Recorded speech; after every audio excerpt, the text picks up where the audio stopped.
I'm a businessman, yes, I'm an entrepreneur. Ooh, yeah. I'm a businessman, yes, I'm an entrepreneur. Ooh, yeah. I'm a businessman, yes, I'm an entrepreneur. I'm a businessman, yes, I'm an entrepreneur. Ooh, yeah. Crystal Mitchell, do you have my business? Good afternoon, everyone. This is the Business Zone with Crystal and Gilbert Buchanan, the small business paramedic. And today we've got a great show for you. We got some excellent guests on the show. And Crystal, hey, Gilbert, what's been going on? Well, let's see. It's been a busy week.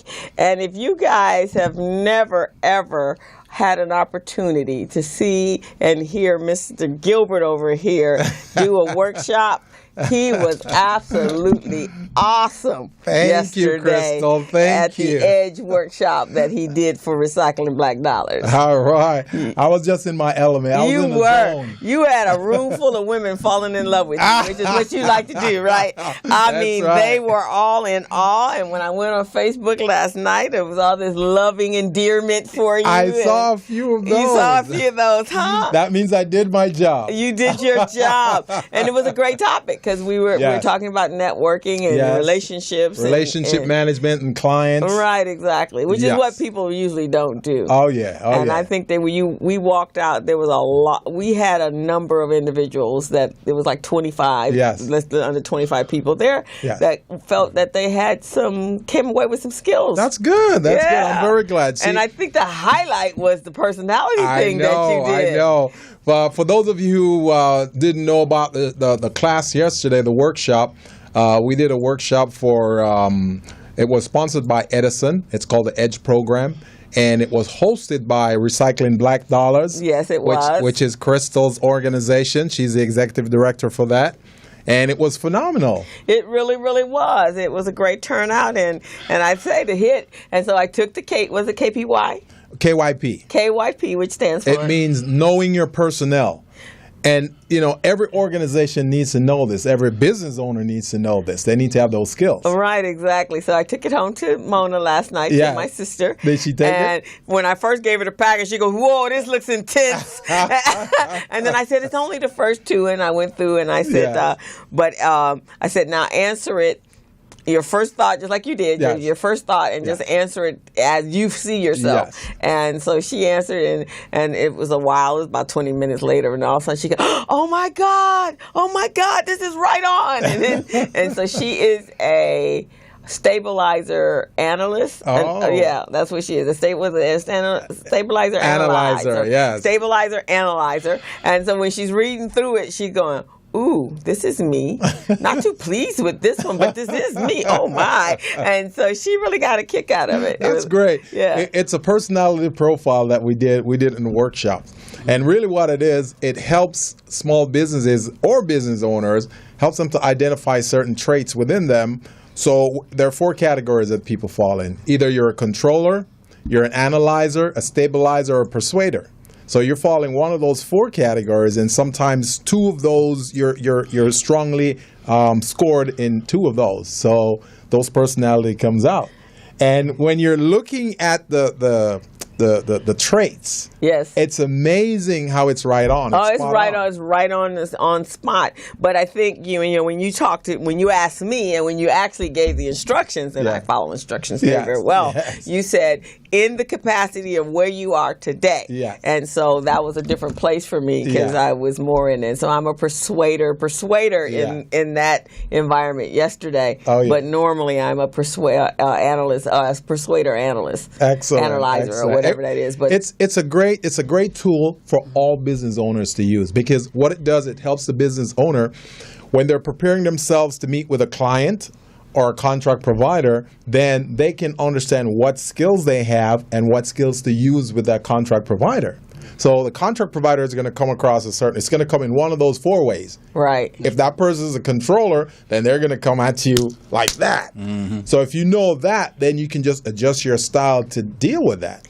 And that's really what this is. Yeah. Because the goal at the end of the day is to get the contract. To get the contract. And so I actually told her, because, Mona's in real estate, right? Yes. So a lot of times, you get a pushback from someone buying a house. Yes. And different things trigger why they're going to buy the house. Yes. And then I've seen, just from being with her and watching, sometimes they get caught up in the journey of buying a house, looking at the house, and then they can't pull the trigger. They can't get to an action point. Yes. So I told her to look at the last 4 pages and determine, because she's working on a particular client right now. I said, and determine where she fits. Yes. And then you utilize the suggestions that they give you and close that deal. That's amazing. I said, because she's a stabilizer, so she's not going to make waves. Yeah, stabilizers don't like to make waves. They like to get along with everybody. They want to be friends with everybody, but you can't be friends with everyone. Right, exactly. So you got to know when to pull the trigger and when not to. And I think that's why, because people have asked me how come I haven't gone into real estate. No, because I would that's lose not your thing. No, and not because, one, I do soft selling and persuading. Yeah. But 2 is, I'm an action-oriented person, and I think once you've gathered your facts, as you knew I was an analyzer. So as you gather your facts and you do your homework, and it seems realistic and makes sense, and you can change the wall color. Then let's make a deal here. Why are we going on and on about wallpaper and paint? See, and that's why this class is so critical for small businesses, because the goal at the end of the day is, 1, to get the contract, and 2, to close the deal. That's really what you want. You want to close that deal. And if you don't know how to close the deal, then certainly you're not going to get that contract. Right, exactly. So I think that was excellent. Now, there's another program out there that another friend of mine that's in the financial industry, they use. They're these little cards, and they're color-coded. And so, and it's it's the color. I think they call it like the color. It's like green. It's green, you blue, can be green, red, blue, and that kind of analyze. And to me, that one is a little bit more complex. Yeah, the one we did yesterday, the KYP. To me, it's easier. It's user friendly, and everyone can see themselves in it. Right. Exactly. Yeah, because that one I did with them, and I think I was a green, which was all about. It was the same kind of concept. Exactly. Yeah, it did the same. So it was phenomenal. It was a great class. I liked it. It was good. I would like to come back and do some more classes. Yeah, we can find some other fun. Yeah, we can find some. We got to get you paid, so we got. Oh yeah, we got to get. So paid. we got to find some other ways to make that happen. So you're not just doing that out of the goodness of your heart. So Edison will allow us to get you paid, but we're definitely some other classes. We'll definitely do that. Yeah. And today, while I was preparing for this show, I got a call from Vegas. Oh. They want me to come back and do some more classes for them. So that was great. That was phenomenal. Okay, so when you start back another 6-week program? In August, I'm going to do 2 classes on communications. Okay. And then July is going to be the graduation from the previous class. Okay. Then September, they're going to start the 8-week class again. Okay. So we got some heavy hitters here. We got MGM Grand. We've got all of these other big casinos who are they're part of the program. Mm-hmm. So what we're doing is getting these contractors ready, because they're building the stadium for the Raiders in Vegas. Mm. So we're getting these contractors ready for that project so they can work on it. So it's phenomenal. That'd be really cool. Congratulations. Very excited. That's really cool. So they really liked you, and I guess they've gotten great feedback after. Oh, they love it, because what I did twice throughout the program, I did a survey. Okay. Because I wanted to measure how they feel about the class, and the first one was phenomenal. The second one we did, it was just out the roof. It was out the chart. Oh, okay. So it was phenomenal. So they love it, and they just want to continue this. So when is the graduation for the previous class that you just did? The previous one is going to be in July. Late July, so they're going to let me know exactly which date. Okay. But I'm very excited. Very excited. Well, congratulations. Thank you. And the reason I'm excited about this is it's like a new environment. New businesses, new contacts, new contractors, new contract providers. Yeah. It's Vegas is the place it's happening right now. And they probably are all not quite have been that involved in the whole procurement supplier diversity because it was really more about gambling there. Exactly. And now they've become a full-fledged. They do a lot of that commercial procurement. Right. Which is, hey, I'll bring you in because I control this. Right, so it doesn't go through the regular procurement processes, yeah. So, the FAR principles and all of those procurement laws doesn't really apply to some of those because they're private commercial. Right. So now we're getting the state involved with federal procurement.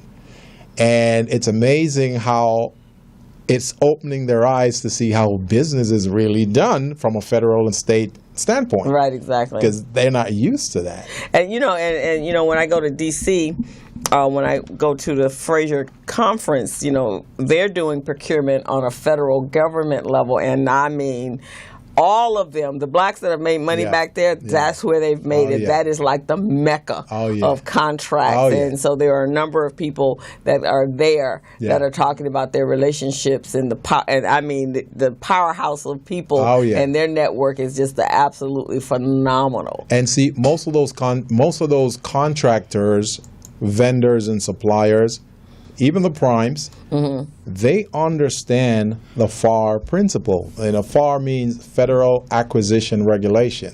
It's a book this thick.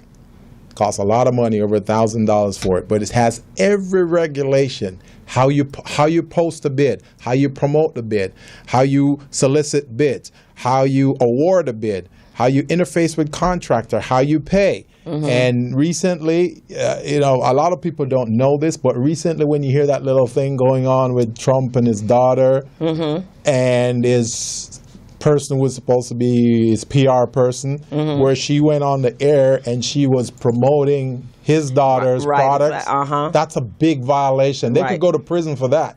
Well, that's some of the things in the FAR principle, you can't do that. Right, exactly. But now there's even a bigger one because I just read yesterday that there's a procurement, the deal to redo the FBI building. Yes. So that has to go out to the public. It's not. They did the sole source? The two sources is Trump and Kushner. Somebody's going to prison. Yeah.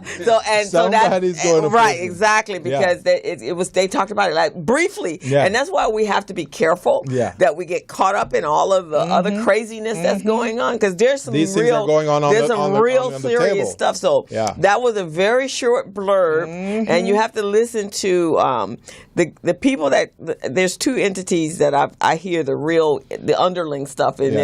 There's a group that does a podcast called the Young Turks. Yeah. Oh, I know those. Yeah. So he was the one that brought that up. He says that everybody's caught up with the Russia stuff and all the crazy tweets and all that sort of stuff. He said, but let me tell you what just went down here, because they were actually talking about him. Yeah. And then the other thing was the elimination of what you were talking about, and really wanting to eliminate the minority supplier diversity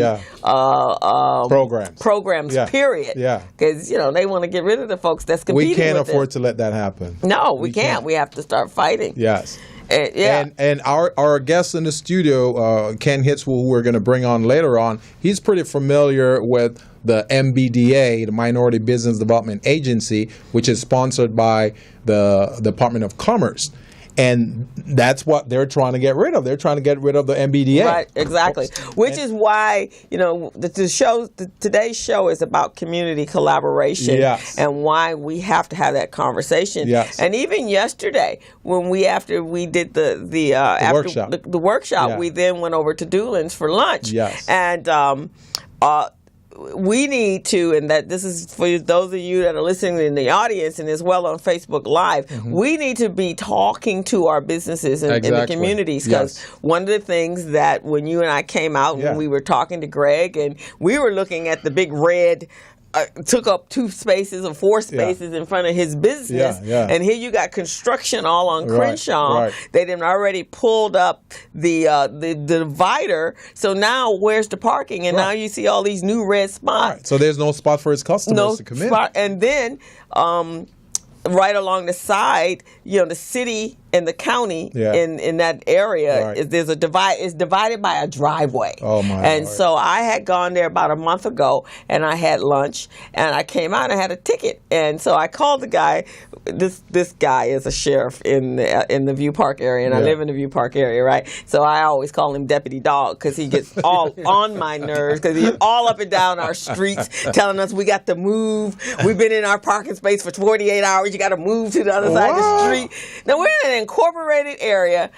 We are hidden in this little bit of street Right. that you don't even fall on that street. Right, right. You have to know. You have to be coming to see us to be Yeah. on our street. Exactly. So he's always over there getting in the way.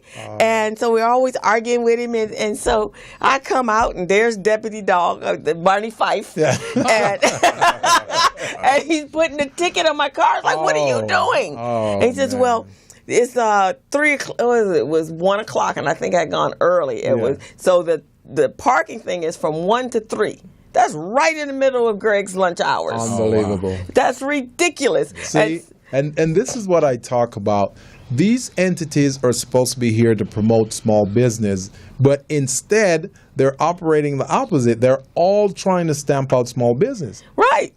And they're literally trying to, and he told us yesterday, he had gone to the mayor's office, he didn't gone to Metro, he didn't gone to Marquise, he didn't gone to everybody in the community, and nobody's hearing him. I said, that's because you got one voice. Yeah. So now we're going to get the community Oh, yeah, involved. we got to form a and collaborative. we're going to get some petitions. Oh, yeah. Because when his father died a month or so ago, there were over 200 people just at the funeral. Yeah. So I know we can get a petition Oh, yeah. signed, Yeah. and we're going to work on that. Yeah. That they can lax it. They can either go from 9 to 11, Yeah. and then from 11 to 3, his customers can come in and have lunch, Right. and then they can do whatever the heck they want. You know, it's bad enough they're doing a construction right there in the middle of Crenshaw, right? Right. It's affecting all the businesses along that strip, hundreds of businesses, right? Right.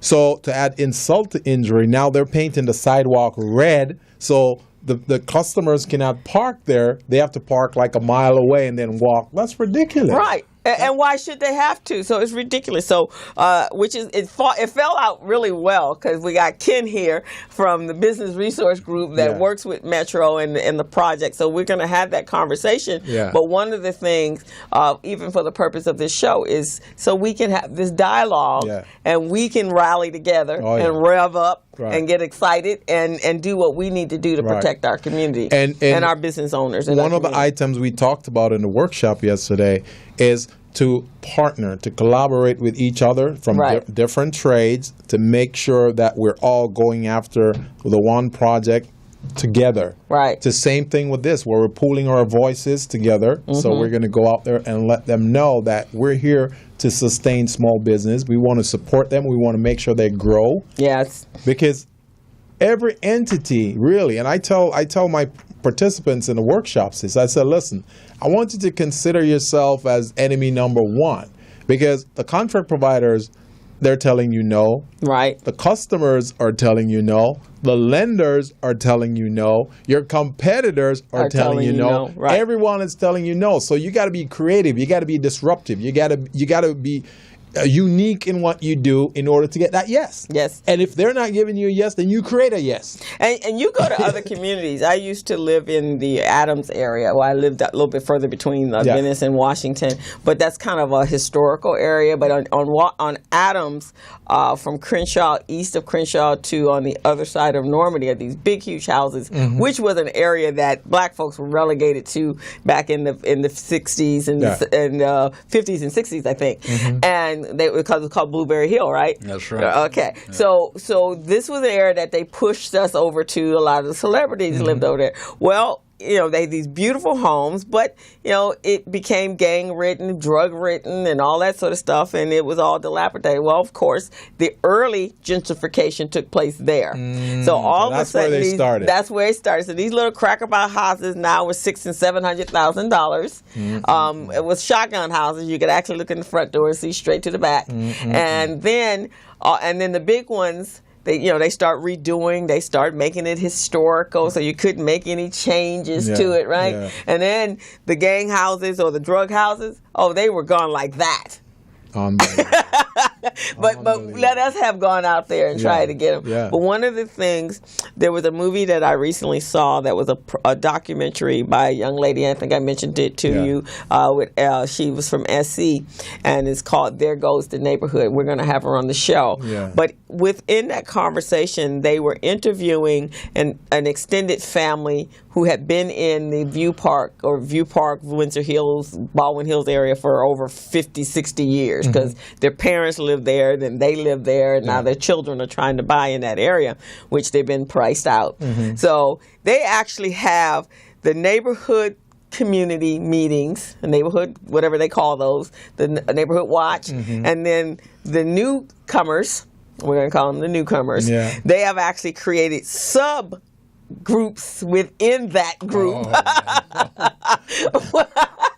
where they have their own meetings. So they're like the enforcers, right? Well, they're coming to take over, so they don't want to be sharing what the plan is, so they'll come to the regular meeting, then they go back and then have their own little meeting. So this is how it really is, right? And then they go on the neighborhood app. And then they start talking a lot of crap, and then they start, we see a bunch of young boys, children playing outside or doing something we're not sure, we're going to call the police. And then Deputy Dog comes running around the streets. And then, so you're creating, this is not an inclusive area. We're not talking inclusive. We're trying to exclude some people. This is such a great topic for the show today, and I can't wait to get our guests involved. I know. In this, so we can get their feedback on it. We can do a little break, and then we can get them all caught. Yeah, let's go ahead and take a break. Okay. For those of you who are listening or just tuning in, you're on the Business Zone with Crystal and Gilbert, and our phone number here is 323-293-3375. That's 323-293-3375. And please go ahead and give us a call because we've got some great information for you today. Take a break. All righty. And those of you on meet Facebook Larry. Live, hey, Mike. Larry is a general contractor. Larry is very good at his craft, but Larry has a very tough time managing his paperwork because he is busy taking care of his clients' needs. Larry just cannot find his important business documents when needed. Larry is also being passed over for bid opportunities from prime contractors because he is perceived as not ready. He doesn't know where his business license, certifications, insurance, and other key corporate documents are located most of the time. Lucy owns an auto body and collision repair shop and has been using a business management and procurement assistance program called Small Biz Pro to keep her business organized, business ready, contract ready, and bank loan ready. Small Biz Pro is a 3-in-1 cloud-based business management, procurement, and market research assistance system designed to help businesses become business ready, contract ready, and bank loan ready. It also provides back-office operation solutions for small businesses. Lucy is able to stay ahead of her competitors because she uses Small Biz Pro to manage her business daily. Lucy just clicks on Small Biz Pro from her tablet, mobile phone, laptop, or any internet-accessible device for data retrieval, and she's got it. Lucy introduces Larry to Small Biz Pro, and now Larry is more organized and can now find all of his documents and new bid opportunities in seconds. Larry now saves $120 in labor costs for each missing or misplaced document. Just simply go to your web browser and log into smallbizpro.net and register today for a limited 30-day free trial offer. Services start as low as $1 per day. Let's put the competition out of business. Small Biz Pro. If you stay ready, you don't need to get ready. Register now at smallbizpro.net and begin saving money. Email info@smallbizpro.net or call 626-533-1186.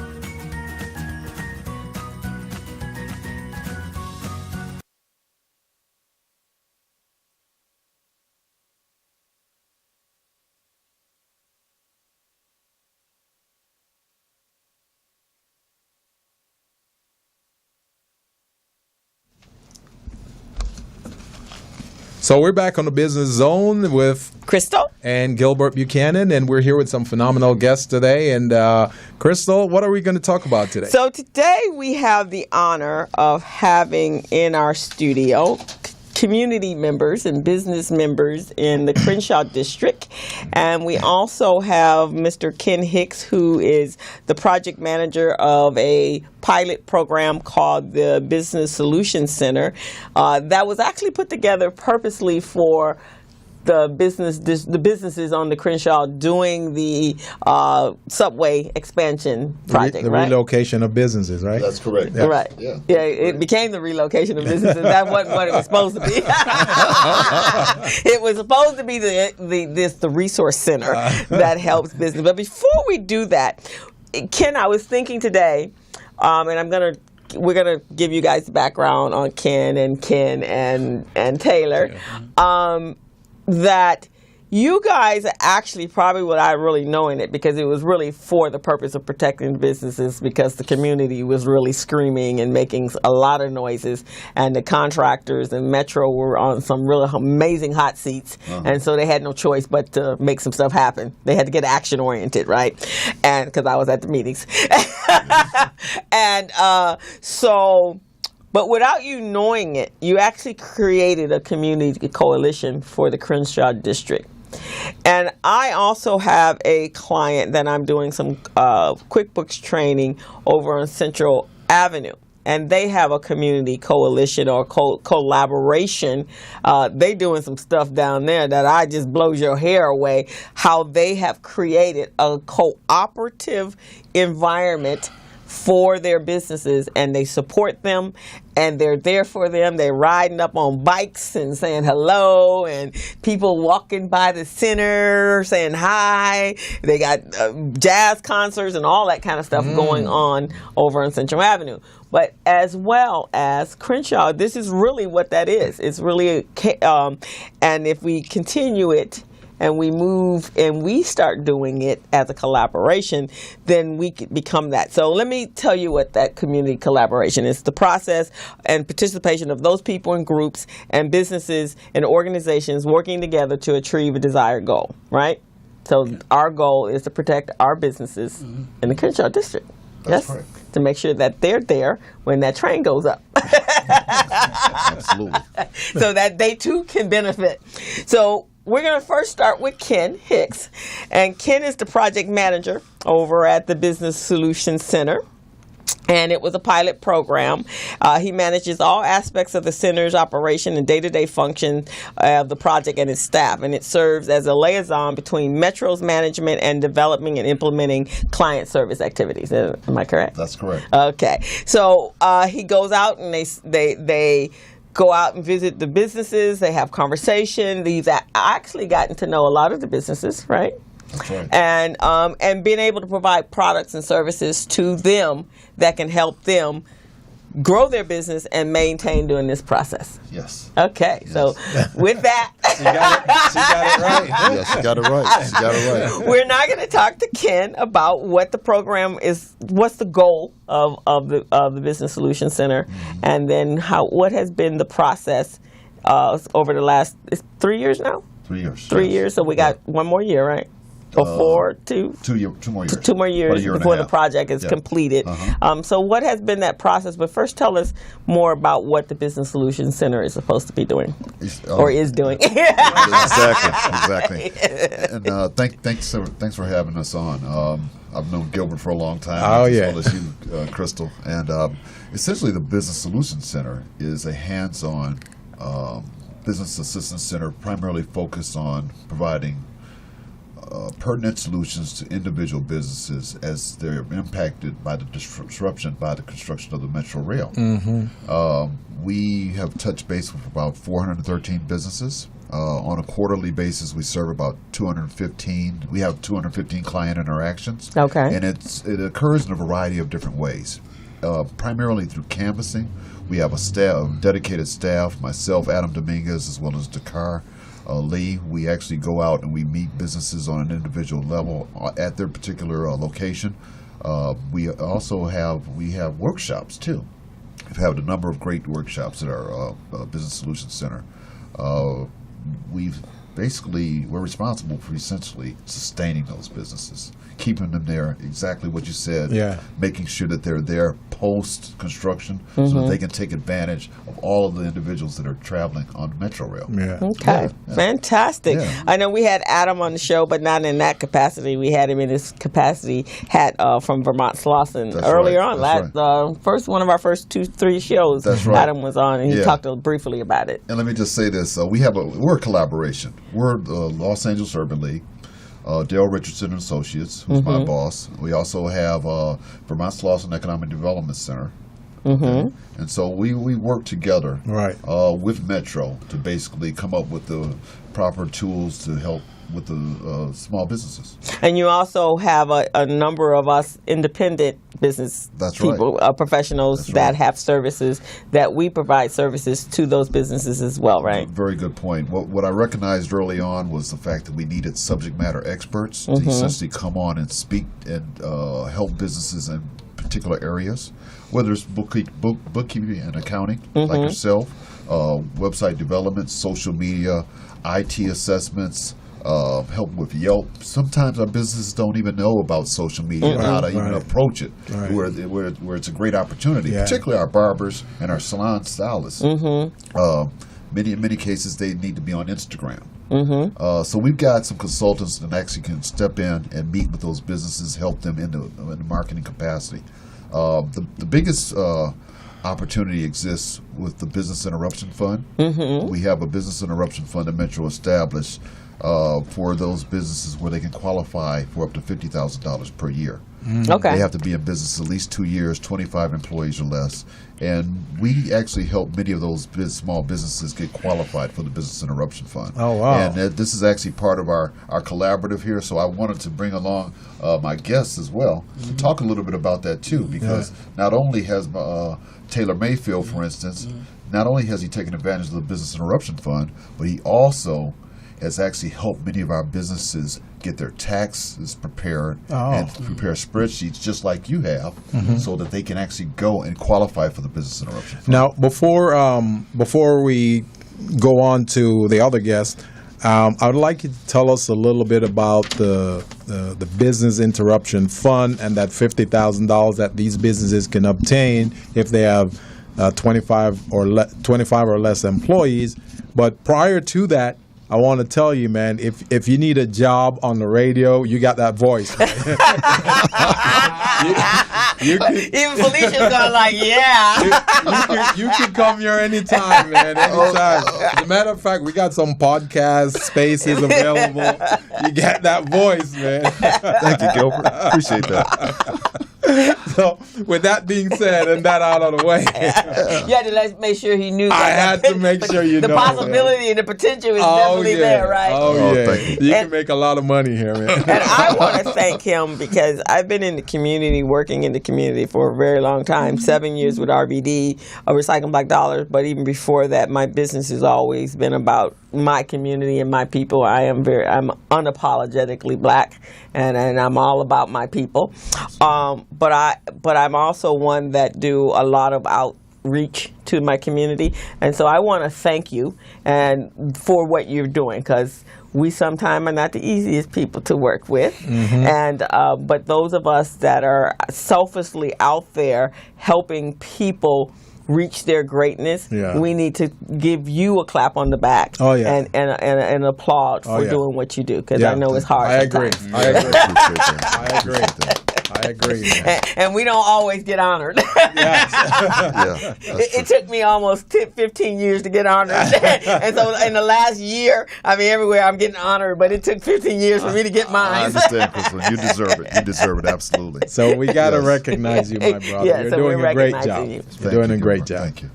So with the businesses, as Gilbert was saying, he wants to know what exactly do they need in order to qualify for the Business $50,000 Business Interruption Fund. Well, as I mentioned, the program is run through Pacific Coast Regional.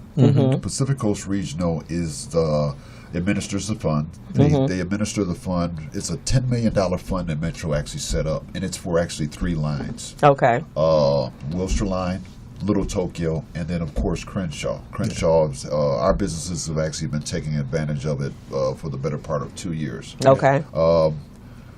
Essentially, the criteria is such that you have to provide a number of different documents. Certainly, business license. You have to be in good standing within the community. You have to have all of your bills paid. Yeah. Certainly, you have to have your taxes prepared. You have to be able to submit those financials and those documents so that they can make a good determination. Right. They have to find out if you've experienced this losses, year-over-year losses. Right. Okay. And they look at your monthly profit and loss statements. So. And with that being said, also, I'm listening to you. I'm putting myself in that position because I know I deal with a lot of small businesses trying to get documentation from them. And that's not the easiest thing. Yes. So I can just imagine you going out and said, okay, in order for you to be qualified, here's a checklist of items we need. Probably takes you forever to get them, right? Well, we usually rely on Pacific Coast Regional to do that. To do that. Okay. Because they have their own staff. Okay. A lot of our focus is on the other services. Right. But if you can imagine, the number one request is for the money. Oh, yeah. Oh, yeah. Particularly if it comes as a grant. Exactly. Yeah. Yes. So, how many of the businesses so far? I know you've got over 200 businesses that you interface with on a monthly basis or so.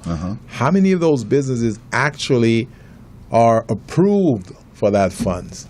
Well, I can put it like this. If I'm not mistaken, there's been a number of, I'm not going to give you an exact number. Right. There's Just been a a number ballpark. of businesses that actually have qualified. Over $2 million in funds have actually been placed on with Crenshaw businesses. Oh, wow. Over $2 million. Wow. Yeah. And That's- those grants come in a variety of ways. Yeah. My guests can talk about that a Yeah, little bit. yeah. So why don't we do that then? Why don't we have the guests? Okay, so our tell us- guest that we have today, and these are all community-based businesses, is Mr. Taylor Mayfield. He's of my profession. He's in the accounting tax okay. field, and year-round. Right, you do provide year-round services, Year-round not services. just taxes. Okay, and so he's been delivering services to the community for a little over 6 years. A little over 6 years. Right, but you've been in the business how long? Oh God, 20 years. 20 years. Okay, so 20 years, and and most of your businesses are from this community and kind of look like us. Well, they do, all of them, as a matter of fact, and a lot of that. Praise goes to Ken because actually my business is right across the street from. So it's really easy. But I was one of the first businesses to actually get funded, and in doing that, that gave me the knowledge of how to go about helping other businesses. That's so good. Again, Ken or Adams or even sometimes the BIF itself would contact me and say, "Hey, we have some people out here. They need taxes. They need a gross analysis." A spreadsheet. Would you go work with them, so on and so forth? That's and that's good. what I've been doing. That's good. And let me just stop right here and say I am a member of Recycling Black Dollars. All right. There we He's go. in the house. That's what I'm Recycle talking like about. dollars. Yes. And thank you, Crystal. You're so welcome. We were so glad to have you in the RBD family. Absolutely. And Ken, you mentioned earlier about all the various workshops that Yes. you guys are giving. And Yes. I'm there. I'm there. Whenever there's a workshop, I'm again right across the street. It's usually around lunchtime, so that I can go that in. That's right. I think get a lunch and But it's some really good shops, Crystal. I've seen you do your thing as well, and it's a good thing you guys are doing. right. And you know it's so funny because you've been in the community for 6 years. RBD actually we've always been in the Inglewood area because that's where Muhammad that was his turf there. But then right when he died, and the year after, the next director died, then we actually came down into the community. But I know during this process, I have met more businesses within our community, and you know, you usually get pushback, especially from Recycling Black Dollars, and why we don't support our own businesses. But that's not true down here. We have, and I think, again, I'm going to come back to the collaboration. We now know who we are. I referred many people to Taylor because I know now he's in there, and I don't don't like doing the taxes. I did it in the early part of my career, but I don't like that kind of pressure. That's nonsense. So I I'll do the books. I don't have a problem with doing that, and then I refer them out to a number of colleagues. And when I first started my business, that's actually how I got my clients, was because you guys don't like the box of receipts, so they would send them over to me, and then I would send them back, and I sort them out, put them in a spreadsheet, put them in a financial report, and then send it back over to them.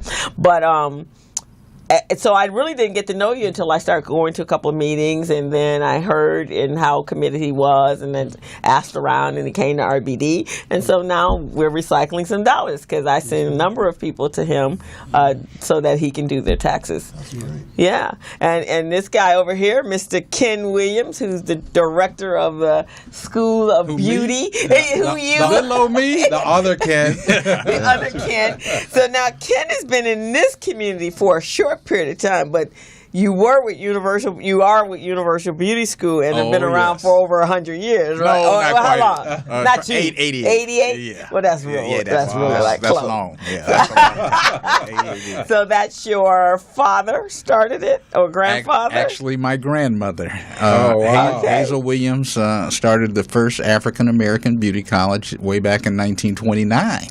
Really? Yes. And she started a little school because she always wanted to be a hairdresser. Okay. At that time, she tried to enter school, and they denied her because of her race. Okay. And so she was full of what they call gumption. Right. And so she studied with a couple of friends that were in school. Okay. And she actually challenged the state board and went up there with her girlfriends and demanded that they give her the test. And she passed with the highest score ever recorded. See, that's what I'm So, talking about. When they say no, we got to be that disruptor. Go out there and create our own yes. That's what she did.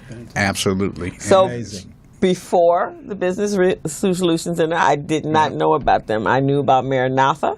I knew about Marinello's. Marinello's. Yeah. I knew about Pacific. Yes. I knew about all of them, but never knew that there was a University Beauty College That's amazing. at all. In And fact, that means I need your services. right. We got to get the word out. And if I had known, I had a niece. I have a niece right now that went to Marinella, and I would have preferred her to go over there because she never got to finish because of what was going on over there. But she started out in makeup. She went to one of the schools up in Hollywood to do cinema makeup, and then she wanted to do hair. So that was because that's the only one you hear about, right? That's the only one we've heard about. And so she went over there, but she didn't get to finish her hours. But she's doing makeup. She was doing makeup on set in Egypt for the last 2 years. So now she's on her way back. So maybe we could bring them in as one of our sponsors, and then we can do that global promotion and marketing and get it out there for them. So we want to get the word out. Well, we're going to need you, and I'm going to ask for your help because I don't know if they say there's a fine line between genius and insanity. That's true. I don't know if You don't know where you are right now. But we are in almost the final stages of the build out of our new school. Oh, fantastic. That's going to be in Inglewood. It's going to be on Florence and Market. Okay, so And not too far from where wasn't there Melanella right over? Is that same spot? No. Oh, no. okay, We but have right. a different spot. We Okay. actually started the process before Marinello's went out. Okay. And so it took us about 1.5 years to get all the approvals that we needed. Yeah. We finally got our last approval. Our last inspector should be in the building as we speak right now. Okay, fantastic. And then we're looking at another 45, 60 days. Wow. And we're going to have a beautiful school of cosmetology and barbering. Wow. Fantastic. Well, Yeah, we We're congratulations. the only school in Inglewood. We definitely got to get the word out. Now, do you guys sell your own products, beauty products? Not our own private label, but Yeah. You probably should. We sold a building that we had a school on Manchester, Vermont. We were there for many years. Yeah. And retail was a big part of my business. So I love retail. I actually came from retail. Yeah. Okay. I started with Vaughn's Grocery Company in the 70s and became a store manager. So you've got the background. I do. And what I'm thinking of is, with that history that you've got, 88 years, the name is out there, the brand is out there. So why not sell the products? Because as we know in the black community, a lot of African American consumers, they go purchase their product from somewhere else. You see what I mean? That's true. Why not through you? Why not? Why not? You know. So let's make that happen. Well, I plan on doing that. Okay. And a lot of people don't know there's commercial products and there's professional-only products. Yes. So, you know, we as a school can get the professional products. Yes. And that's what we enjoy because they do a better job. Yes. They're not just for everybody. Right. So, we plan on doing a lot of retail at expanding that product line. I'm telling you, it's gonna be tremendous. And actually, for you, I have a passion business that has been on my drawing board for a while with another business partner of mine, and eventually when there's some personal things going on with her that she's got to work out, and then we're going to do it. But I've been actually going to beauty shows and conferences for the last 15 years, and all over the country. We are going to open up a men's grooming salon, and high-end. And so we've gone out and made all our connections and met some people. But one of the things that has always baffled me was, and I, as I said, I go to the Vegas show. There's a show, I can tell you where all the trade shows are because I've been to them and I've met people and I have connections. And one of the things that when I go, I don't see us. And but when you go to those shows, trade shows, you're seeing other ethnicities, and they take this industry to a high level, and it's all about retail. I've actually gone to a trade show with the Professional Beauty. I'm a member of Professional Beauty Association, PBA, and we actually met all the overseas distributors. They came so that you could see what they were doing all over the world, and it was just for professionals. And I was going like, okay, where's us? And literally, I could count 5 of us that were actually at this show.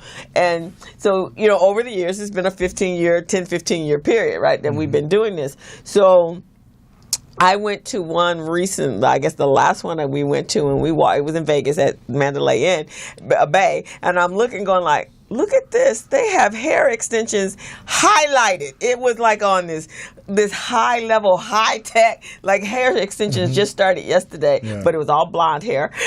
And they were all lit, and women were, oh, look at this, and going, oh my God. Yeah. So we have not embraced an industry that we spend the most money in. Yeah, and to your point, I'm thinking about, and Ken can attest to this, when you look at our the Crenshaw Quarter, the businesses that we work with, it's generally led by general retail in terms of industry, right? Restaurants, and then number 3, beauty and barber. Yeah. And so we have a large contingent of hairstylists and barbershops on Crenshaw Boulevard. I'd also like to give Ken a plug too, because Ken has also been on the State Board of Cosmetology and actually held workshops at our offices. That's amazing. For the barbers and the beauty stylists. Yeah. Right. And so, and he has a salon. Oh, okay. He didn't tell you that. Yeah. Called Jazzing It Up. Jazzing It Up. Oh, I didn't know that part. I knew about the other part. You got to start tooting your horn there. Yeah, man. What's up with you? I'm like y'all. I'm stealth. You know, I'm just trying to make my way. I hear you. I hear you. But that represents an opportunity to actually take those products you're talking about and actually have a distribution network right here. That's what right here. You don't have to let anybody stop you from doing anything. I think there's enough power and there's enough talent, because I know my stylists have been some extremely talented individuals. Absolutely. In fact, one of my stylists, she was very creative and very innovative. And when they had what is the piece? They have a name for it, for when you do weaves and it connects and it makes it look natural. Lace front? Yeah, not the lace front. The closure? Yeah, the closure. Mm-hmm. She actually came up with that before it hit the market, because she did it with us. She did, my girlfriend, and she was sitting there. She goes, you know what? How about if we did this and this and this? And so she went and they got to practicing, but she was too frightened to actually go out. And I was at a hair show, and you will feel some kinship with this. I was in a meeting with a white lady, and she had found and developed ear coverings for children to keep from burning their ears. Now, when do they have to be worried about that? And I'm looking at and we looked at each other going, I can't believe this. How come a black stylist didn't come up with this? You remember the wooden spoons? Right, exactly. And the cloth and all that. What? This was just a little rubber piece or silicone piece that fit over the ear to keep you from burning the ear. Now, I know when I was a little girl, my mother was a hair dresser, and that's how we grew up. She was a nurse and that, so she did that as her side gig.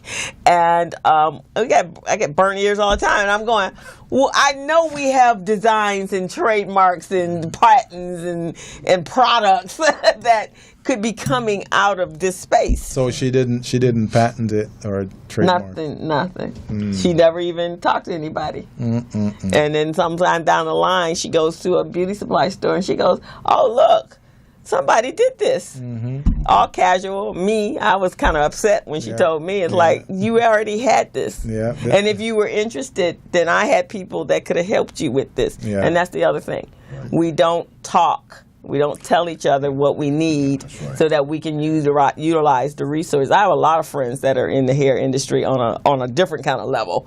And we had been doing the show, so all we had to do was take her to introduce her to anybody and could have gotten it patent. One of my good friends is a patent attorney, and it would have been a done deal. She would have been a very wealthy woman. She actually got out of the business because she was worried about her retirement, so now she works for the county. Yeah. Well, one of the things that I want to ask, because I've been thinking about, I know we got 4 minutes before the next break, but one of the things I want to ask, because this has been a mystery to me, this organization called Sally that sell those products, is this a foreign entity? I mean, who are they? Because I know they're not from the community. So who are they and why are they dominating that part of the industry? Well, I don't know who owns Sally, but I know Sally is international. Okay, Yeah. and we think, okay, United States, we're the biggest country, or we're not the biggest country, but the wealthiest country in the world. Well, not if you're international. Okay, they have, I think, something like 5,000 stores across the United States, and then probably another 5,000 all over the world. And it's I guess part of the reason why we're here today. See, you're bringing light to things that don't get light. That's what I'm talking about. Okay, because who are they? Right. Because we need to know that. If we're spending our dollars, we need to know where those dollars are going and to whom and why. If you're a local business, why aren't you getting that business? You see what I mean?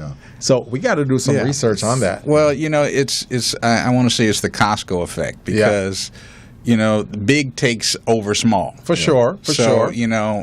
I remember when there were more than a few black-owned beauty supplies, and then they got squeezed out. I remember when there were nail salons that weren't Asian-owned, and then we got squeezed out. Well, we just haven't collaborated enough as a people, and it has nothing to do with prejudice or discrimination, but everybody needs to take care of themselves. That's right. You take care. I'm my brother's. I feel like I'm an industry advocate. And so when Ken hits, and I thank Ken because I wouldn't be here. I'm the fruit of his labor.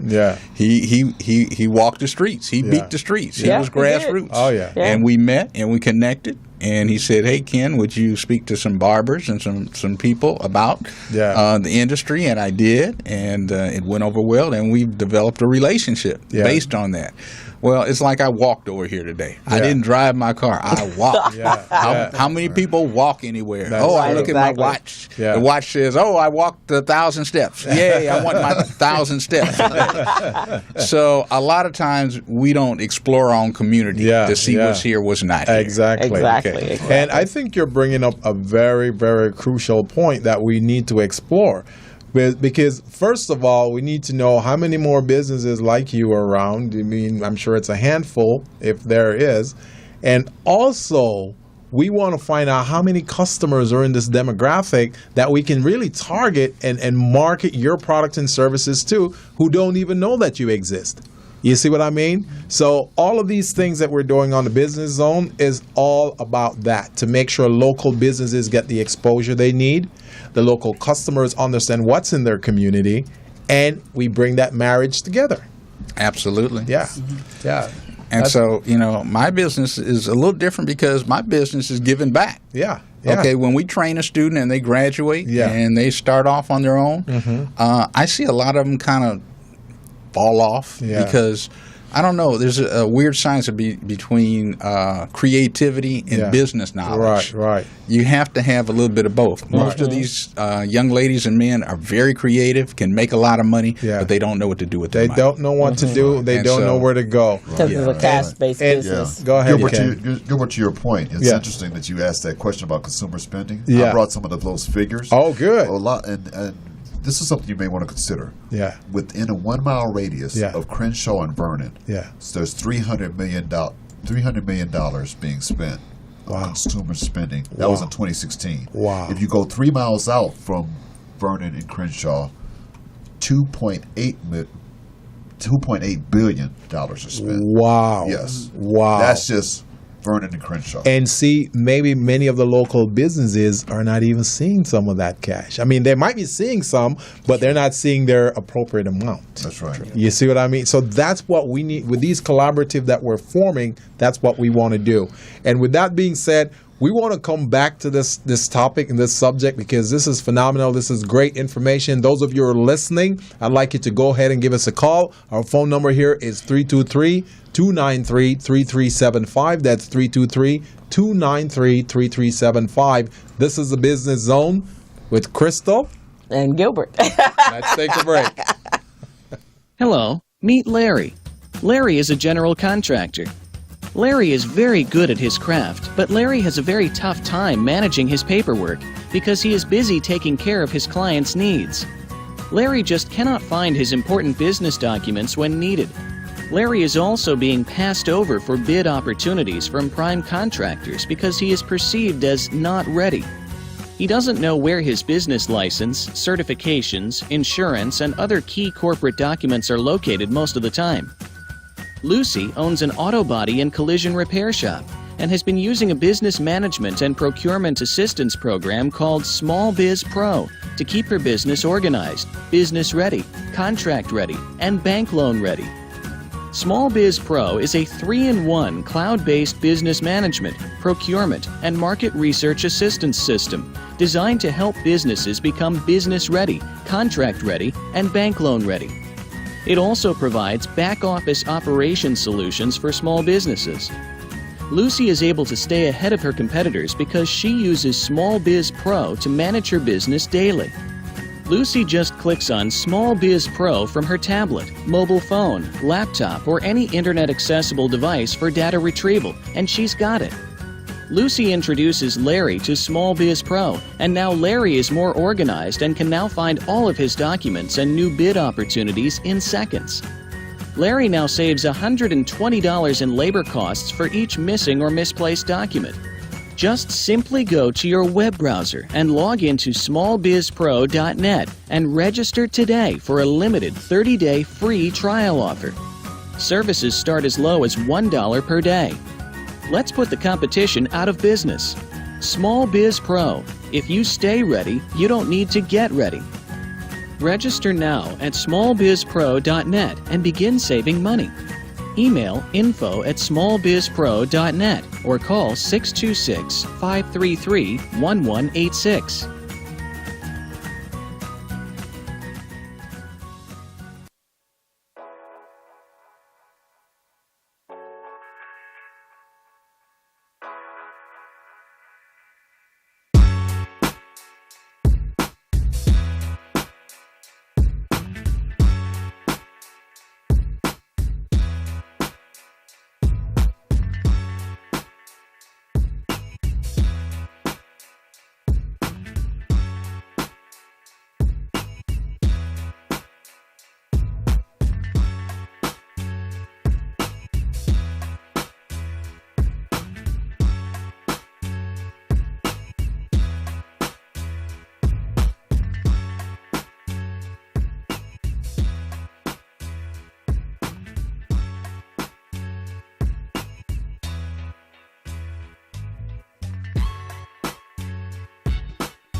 Welcome back to the Business Zone with Crystal and Gilbert Buchanan. We've got some phenomenal guests in the studio. And this topic we're talking about today, it's about tapping into resources and making sure that our local customers are aware of what we provide in terms of product and services. And Crystal, you had some questions for one of our guests here, Ken.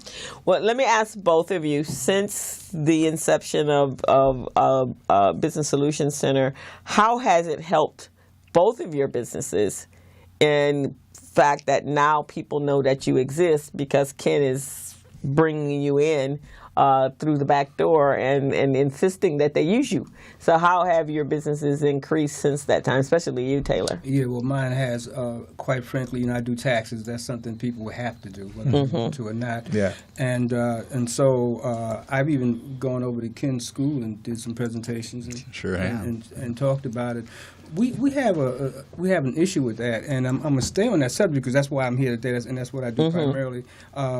We don't do our taxes and we don't do them right, and that gets us in trouble. Yeah, it really does. So for me to go out because I love the community, that's why I'm where I'm at. That's why my colors are red, black, and green. If you've been in my office, it's just a black theme. Yeah. And that's what it's all about. Right. And so I'm trying to spread the love, to let maybe the younger generation know they've got disconnected from what we had back in the day. We need to bring that back together because much of what you said earlier, as far as why we do what we do, we are very faddish. And in my opinion, and I could be wrong, but when we started going to Vietnamese nail shops and Korean nail shops, when we got away from the black nail shop, it became the thing to do. So now everybody jumped on board. And now what happened to the black businesses?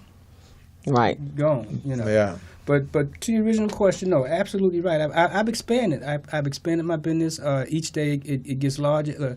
I take a challenge on me because I'm open, as you said, Chris. I'm open year round. So open year round. So my tax thing turns into back taxes, turns to office and compromise.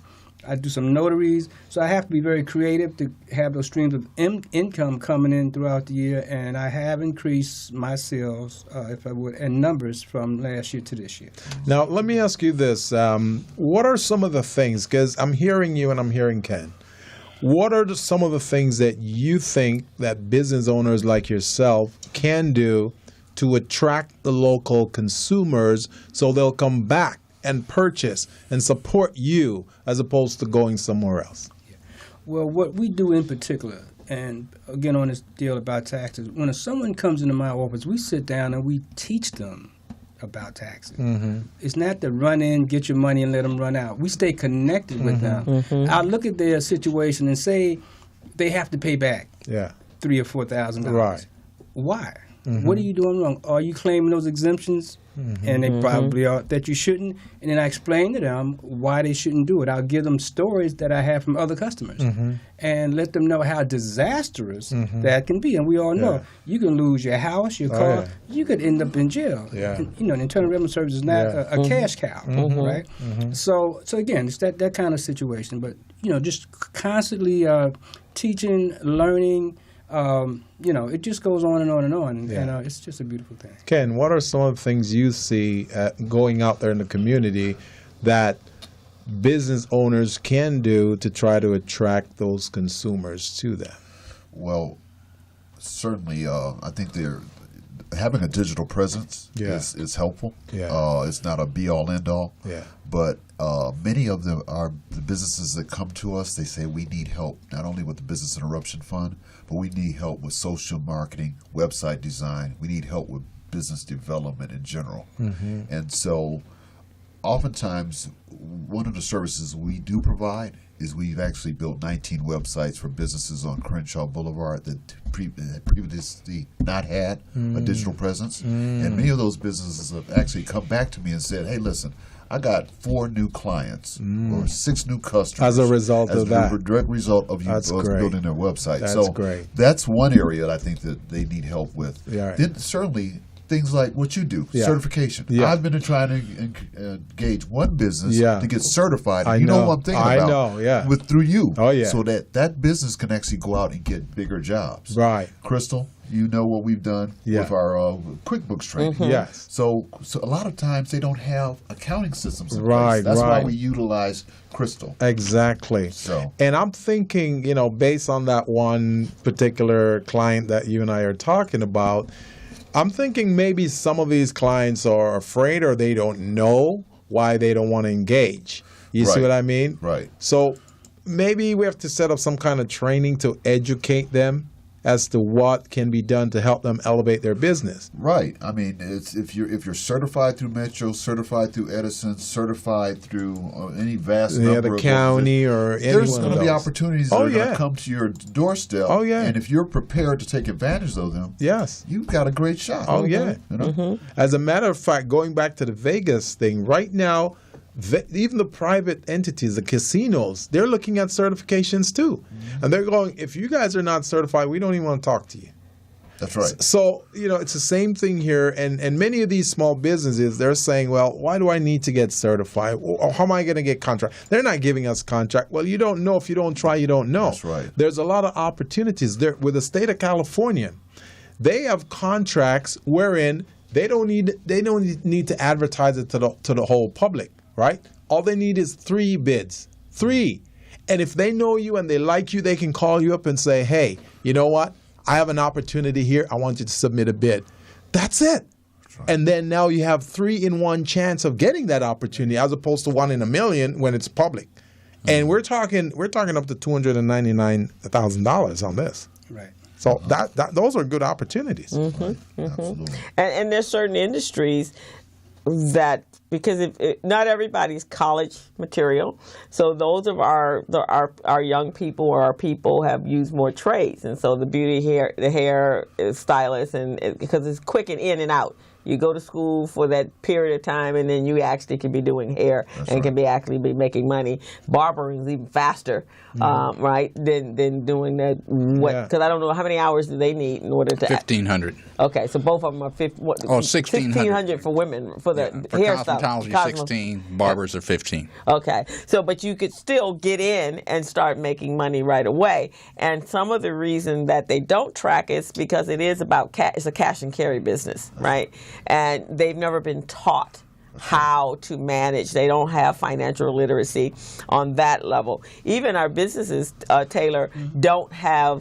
There's a difference even from financial literacy from a personal standpoint and business financial literacy.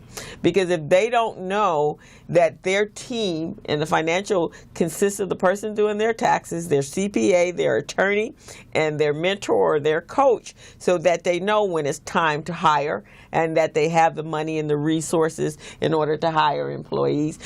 What are the tax benefits for creating training programs and apprenticeship programs that you can benefit from? I was just telling Felicia that. She wants to teach young people how to do this business. Sure. So there are actually apprenticeship programs that give you tax benefits, right? Mm-hmm. I mean, that's what we're talking. That's what's going on in Washington right now. Is that wealthy person is saying, how do I benefit? How do I cut my taxes? And how I cut my taxes is what programs out there that I can be involved in that I don't have to pay taxes for. And also, you brought up a good point, because with many employers right now, there's the state of California, they've got a program called ETP training program, entrepreneurial training program. And I think it's called employer training program. Employment training panel. Employment training panel. And they provide the funds to employers to train their employees into learning those areas of skills. That's right. So that's something that a lot of employers don't know, and this is something that Crystal and Crystal and I, we've been, because we have a contract with Mount Sac right now. And you see what I mean? So we can bring that into your place of business. Right, the young people that want to. And I'd like to say, based upon the conversation that we had before we came on the air, we need to start preparing the people that are in your school, not just to do hair. The ones that have the business acumen, let's start training them so they can then be business owners. So you asked the question at break, how many African American women actually wear wigs? And 6 out of every 10 wigs that are purchased are purchased by African Americans. Wow. And it is now, is that local? That's all over, national, nationwide. $1.1 billion is generated from the export of wigs. Just wigs, not extensions. That's very hair, telling. just that. Well, and then there's the retail, the business supply stores, which is what I talked to you about. They actually represent $15 billion. And 90% of that revenue comes from us. 90%. 96% of that industry comes from us. Whoa, we're leaving a lot of money on the table. And now it's not just women. Men you get the little thing, they got texturizers to get the natural to be, you got to go in and buy product. They got male wigs now. They got male wigs, they get their threading done. So they are actually in the maintenance business more so than the women. In fact, the interesting thing about the men, and which is why we chose men over women nails, was that even during the recession, during from 2009 to 2015, the male industry went up about 15% in products and services because men get their hair cut more frequently than women do. 2 to 3 weeks. Unbelievable. And only the community is paying $15 to get their hair. Most men are paying, if they're in outside of this community, they're paying anywhere between $45 to $65 to get a haircut. Now, Ken, where is your business located?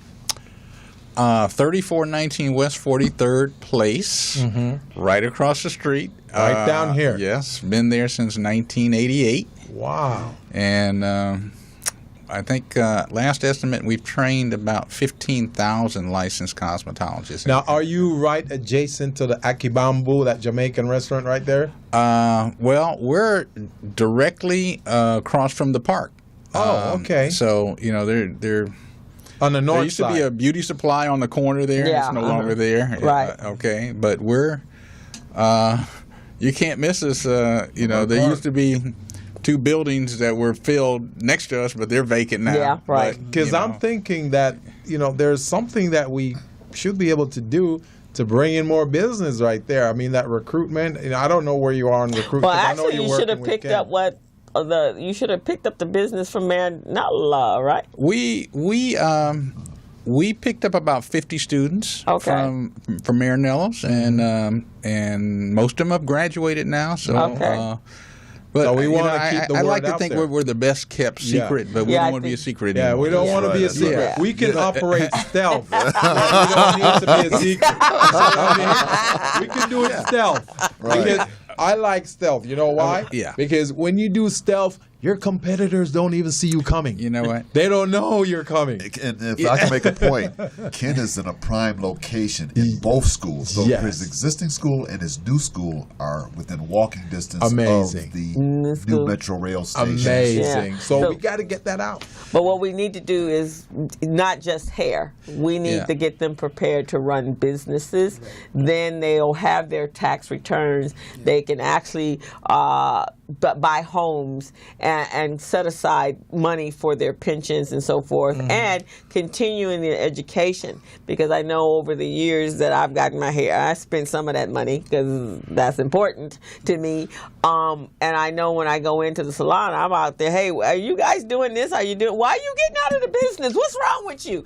This is a very lucrative business. A lot of people are coming back to the business because we've had a lot of older people come back and enroll in our school. It's billions of dollars on the table. It's a lot of money. It's a lot, but we're not. We need to position ourselves better so that people know who you are. So when you go to a show, you're not going to. When there's a trade show, they need to know who the schools are, right? I agree. What's the name of the business again? It's Universal College of Beauty, Inc. And like I said, we're right in the heart of Leimert Park. 3419 West 43rd Place. Yeah. Our new school should be opened up in July. And, just a quick point. I think we are so inundated with bad news that when we hear good news, it kind of rolls off our back. Right, exactly. I'd like to think we're a good news school because one thing that makes us really different and probably why we're here and some schools aren't anymore is that even though we're a fully accredited school, we don't require the students to take loans out. Like most schools do. No, that's good. So the student and as part of the reason, it's not that we don't like the money or wouldn't want the money. We would make more money if we gave students loans, but we have to educate our students prior to getting loans so they can understand. Right, guess what? I have to pay this back 6 months after graduation or whenever. Right, exactly. And a lot of the schools had high default rates, and that drove them out. UEI. Some I remember those guys. Yeah, some of those other guys. They pushed them out with greedy. the Sally Mae loans. Sally Mae. That put them in Freddie Mac. And Freddie Mac. And a lot of times because they had to pay them back 6 months after, they didn't make the hours, so they really couldn't even get their license. They couldn't even sit for the state board. So now Catch-22, and a lot of them got caught up in this Catch-22. And a lot of those schools were not even accredited. A lot of the UEI you're talking about, they weren't accredited. That's right. You see what I'm saying? But they're out there pushing it like they're accredited. Yeah. So we need you to step up to the spotlight right now. I don't know in terms of, volume, how well you do, but we should be doubling and tripling that.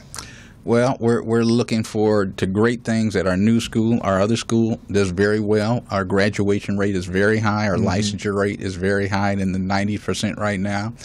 And we just want to keep. I want to go to another generation. I'm third generation. I have a daughter. I'm hoping that we can continue because most black businesses fail within 5 years. 5 years, exactly. So. And also, I want to throw some stats out there for you. First generation generally work towards making the business successful about 90%. Second generation, you're getting about 50%. Third generation, they're not interested in your business. They don't want to be a part of it. Yeah. So you're talking about fourth generation. That's going to be a big challenge for you. So you got to have something to incentivize them and get them involved in that. That's true. In fact, what Gilbert says is absolutely true because that's what's happening with the Korean-owned beauty supply stores. They're third generation. They don't want to be. They don't care about 7 days a week, 12 hours a day. Right. They don't want to do that. So that's why they're open to selling those businesses because they don't have anybody to pick them up. So here's what I say is Taylor and I and Gilbert and create a business program for you. I teach kids. There's a program that I use to teach young people how to be entrepreneurs. It's called the Nifty program, and I'm a certified teacher, and we're actually getting ready to start a 10-day intensive biz camp. And so in 10 days, those kids will have a business plan, and they will pitch and they will compete. They will actually have enough business where they could start a business. So we could do something like that for you, make that part of your curriculum. And then Taylor's coming in talking about the tax benefits and how to work it, making sure that when they come out of school and start working in a salon, that they're knowing that it's important to pay their taxes and the incentive why they need to pay their taxes, right? Because now we're getting them ready to be business owners, whether it's the salon, retail, utilizing your retail experience. So now they're just not getting hair. They're getting a full program. That's what Paul Mitchell does. When they come out of Paul Mitchell or Vidal Sassoon, and I have a friend that's been wanting to open a salon because he's a hairstylist. He's a stylist to the stars. So his school was going to be all based upon how to become a stylist. He used to make almost $300,000 a year, and from Eddie, he barbering. We ain't talking anything else. Barbering, because he was Eddie Murphy's his specific barber, and the guy that did Steve Harvey. That's a lot of money. That changes and revolutionizes a community when you give them the tools that they need to change. And to your point, because I was Chris, you're reading my mind. That I was about to what you're talking about. And Ken, you have a hub, man. You got everybody's like right there. The one time, I went across the street. I'm talking to his students about taxes. Do you know how focused they were? I told them. I told Ken. Remember I told you that? Mm-hmm. They were focused. These young people were focused because they know what's going on around them. There are a lot of young black entrepreneurs. Right. I know you guys know that more than I do. Right. And they're just popping up. They got a lot of energy. Yeah. And I think this is the group. Yeah. And as Krista was saying, if you could make it some kind of a curriculum or make it part of what you're doing, just push it in there in some manner. Because 96%. Yeah, that's what I'm saying. That's huge. 96%. No, I'm not. I have done extensive, and the reason I did when I came back from the conference last year, and I met that young man, and he told me he had opened up 92 beauty supply stores. Like, whoa, my numbers, and I had already been to the beauty show, so I knew what the industry could do. Yeah. I went, okay, I got to keep talking, and somebody hears me. Right. So yesterday, I was talking to one of my colleagues that's in the real estate business. I said, so can you find me some investors that were willing to go in and buy up some stores if they're out there on the market?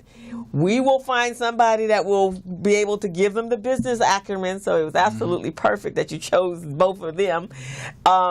We will teach them how to be business owners, and then we can have them ready to move in as managers. And then all you're doing is creating the franchise method, right? That's really how Sally's. So you asked how, and it's a privately owned, it's a public company, and the shares are like $19 a share. Mm-hmm. That's how they did it. They're an actual conglomerate. Mm-hmm. So why can't we be a conglomerate, right? And as I said to Glenda when I was talking to Glenda, I said, this is an industry that white folks don't care about. Mm-hmm. They don't care how we making money in the beauty industry. Mm-hmm. It's not something that they're interested in. Mm-hmm. That's a frivolous business to them. Okay. You could make the $15 billion and they wouldn't even know you made it. Mm-hmm. So here I have two thoughts right now. One of them, I'm going to start with the second one first. So you do barbering also. So there are a lot of young men out there, they're not working, they're not doing anything. Maybe we can recruit those guys, bring them in, and bring them into the barbering, university, so they can learn that skill. If you've seen barbershop, and it looks glamorous to us, watching it on a show. So we can do the same thing where we take these young guys and we turn them into professional barbers. And I don't know if you're doing it right now. Maybe you have competitions and stuff like that. You see what I'm saying? We're about to. Yeah. And you'd be surprised. There are a lot of young men that are working out of their garages and cutting hair. Yeah. And just pick it up as a skill, just like there's a lot of young women that are braiding out of their house. Yeah. Yeah. Well, we're also going to have a specialized braiding course. No, that's important, so that they understand how to hair care, how to take care of the hair. But we also have to get involved with the government and more. Yes. And it's like, you would be a perfect candidate for MBDA, the Minority Business Development Agency, because what they do is, just so you know what they do, the MBDA, they have funds. I think they have about $100 million right now. The current president is trying to slash that. So what they do is they have these funds that they make available to businesses like yourself. It's usually to nonprofits. So if you can align yourself with some nonprofit through Ken, then you can get that fund so you can provide the training for these guys. You see what I'm saying? So then they come in, they get the training, and then the next question I wanted to ask you is, after they're done with the schooling, the training, the 1,500 hours or 1,600 hours, what's the next step? Do you connect them with some entities to start the business, or how does it work right now?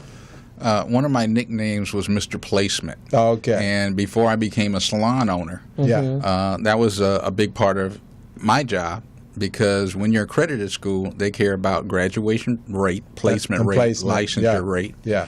So, after they're licensed, you got to find them work. Mm-hmm. Well, in the state of California, there's over 48,000 establishments here. Yeah. So just within a 100-mile radius, there's about 7,500 salons. Mm-hmm. And so it's easy because, a lot of times the salons have openings. Yeah. And if, they have a good owner and they have a relatively good, business practices, they can build fast. Yeah.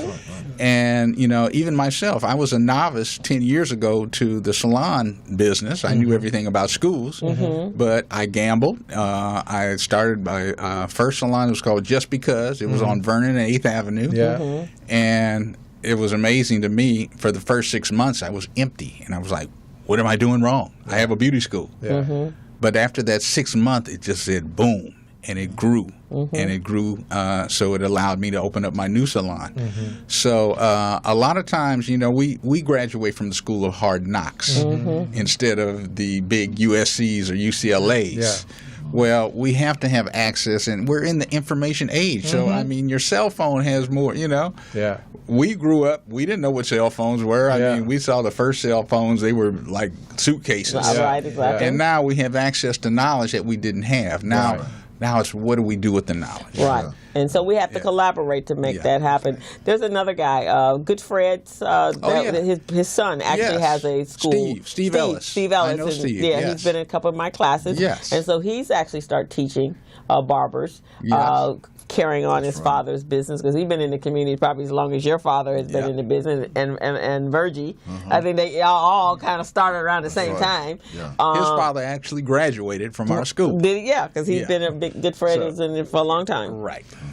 So let's go. So we're at the bottom of the hour. Let's go ahead and take another quick break, and we'll bring you right back. Usually this time on our show, at the 4:30 hour, Crystal and I, this is our hour. We take care of it, but this is so interesting. We want to go beyond 5 o'clock. So let's go ahead and take a quick break, bring you guys back, and let's talk some more. Let's get into this, because Absolutely. this is great. Thank you. So take a break. Okay. Hello, meet Larry. Larry is a general contractor. Larry is very good at his craft, but Larry has a very tough time managing his paperwork because he is busy taking care of his clients' needs. Larry just cannot find his important business documents when needed. Larry is also being passed over for bid opportunities from prime contractors because he is perceived as not ready. He doesn't know where his business license, certifications, insurance, and other key corporate documents are located most of the time. Lucy owns an auto body and collision repair shop and has been using a business management and procurement assistance program called Small Biz Pro to keep her business organized, business ready, contract ready, and bank loan ready. Small Biz Pro is a 3-in-1 cloud-based business management, procurement, and market research assistance system designed to help businesses become business ready, contract ready, and bank loan ready. It also provides back-office operation solutions for small businesses. Lucy is able to stay ahead of her competitors because she uses Small Biz Pro to manage her business daily. Lucy just clicks on Small Biz Pro from her tablet, mobile phone, laptop, or any internet-accessible device for data retrieval, and she's got it. Lucy introduces Larry to Small Biz Pro, and now Larry is more organized and can now find all of his documents and new bid opportunities in seconds. Larry now saves $120 in labor costs for each missing or misplaced document. Just simply go to your web browser and log into smallbizpro.net and register today for a limited 30-day free trial offer. Services start as low as $1 per day. Let's put the competition out of business. Small Biz Pro. If you stay ready, you don't need to get ready. Register now at smallbizpro.net and begin saving money. Email info@smallbizpro.net or call 626-533-1186.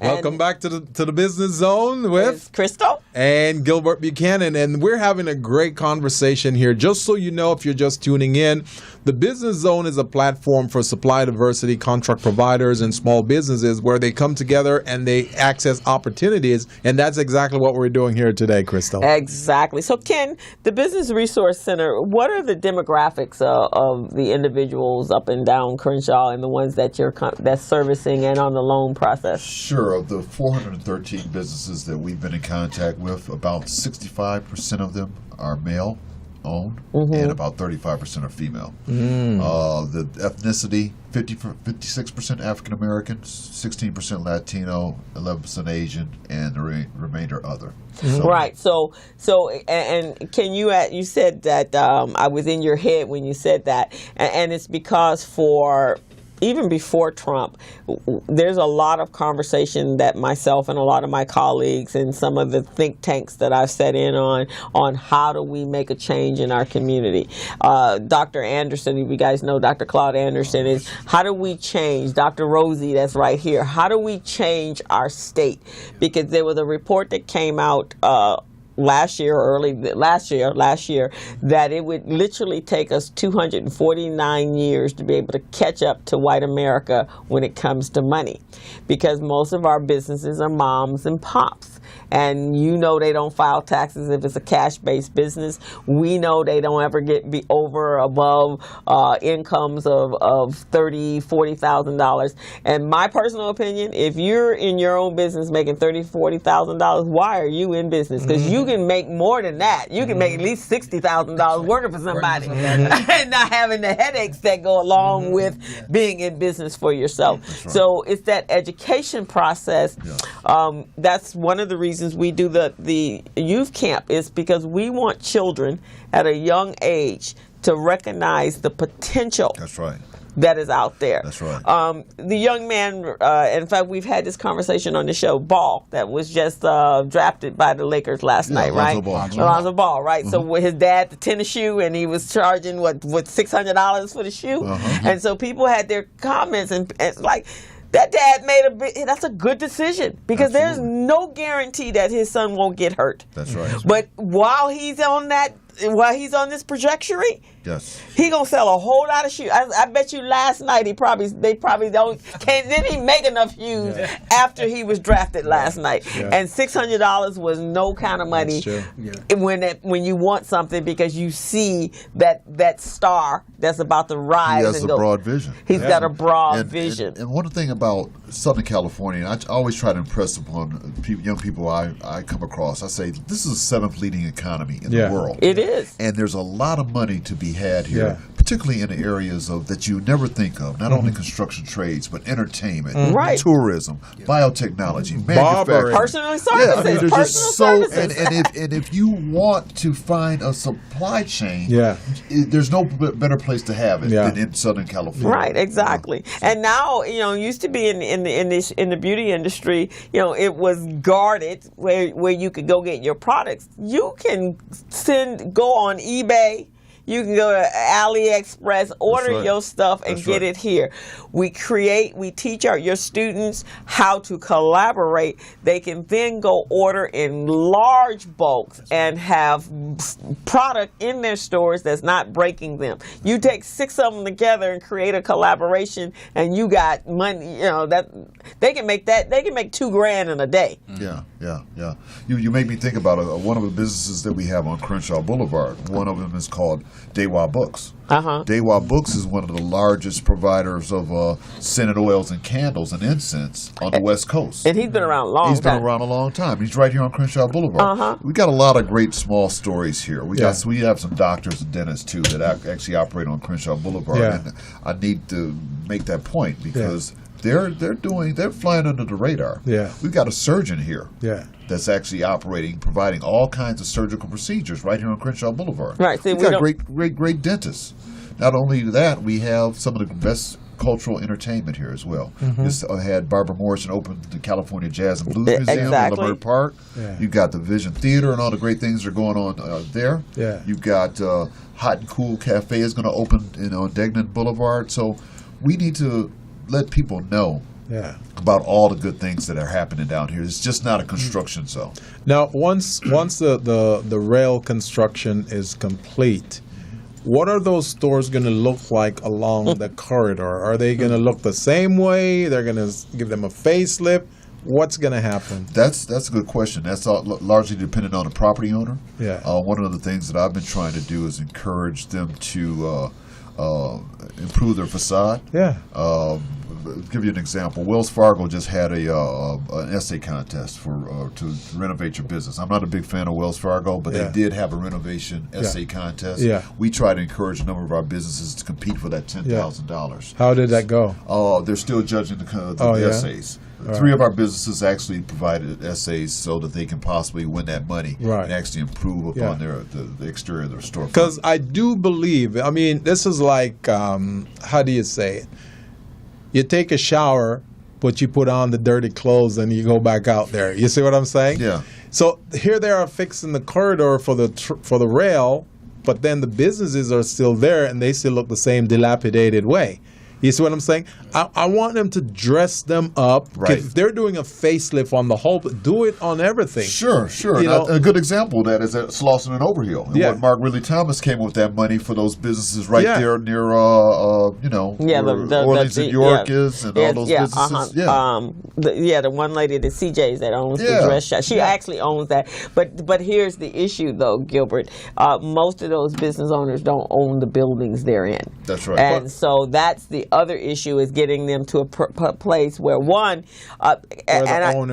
owner, and I've obviously said to a number of these business owners, I know in a 30-year period, because some of them have been sitting in buildings for 30 years, you must have made enough money that you could have bought that your building. own building. I know that you have not been operating on a marginal basis for 30 years. So at some point, but it comes back down to the knowledge of having conversations where they can come in and say, okay, what does it take for me actually to buy the building that I'm in? And give them a time frame. So you're working with your team, your accountant, and finding out how much money do I need to put aside for my 20% down? Right. What does my tax situation need to look like? What's my credit score? And your credit. And here's the thing with the credit score. And I've seen it at so many access to capital workshops and seminars that all the banks have. When the banks are talking to people about their credit, the credit score looks like, oh my God, I am never going to be able to change this situation in my whole entire life. Well, you actually can change your credit score in 6 months. Just by turning around how you pay your bills, prioritizing and understanding how. I've done it for companies for the 30 years I've been in business. I've gone in, they have creditors crawling up there. And then in 6 months, I've got them. They're done in Bradstreet up to the top. I got their vendors. In fact, their vendors are calling, going, "What has happened over at your business?" Yes. And in 6 months to 8 months, got their credit score totally turned around, and now they can go out and look for a line of credit. They need that education, and that's what keeps them from doing that. Yeah. So now, if I put you on a 5-year plan to buy your building, this is in place. You're working with your team, how to keep everything. Your tax man saying, okay, you need to make sure you got this in place. Make sure your bills are being paid. Your bookkeeper or a consultant like myself is saying, okay, let's make sure this is happening. Your books are in order. You have somebody like Gilbert telling you how to increase your revenue base, right? Yeah. Now, 5 years, you can buy your business. Now, we wouldn't see, because I've actually seen the expansion plan for this area. It don't look like us. In fact, the rendition that I saw, it had 6 black people walking at the ball. Right. Well, we had a discussion yesterday, and I was talking about this. I said, they're not fixing this rail strip here just to have things the status quo the way it is. They're going to bring in some new look people to live here. It's not just going to be the people here. So they're going to try to force people out of here, use it through that eminent domain stuff, try to get you to sell your property. Because look at what they're doing with downtown. Look at all those other areas. They're building it up. Who is coming in? It's not the people from here.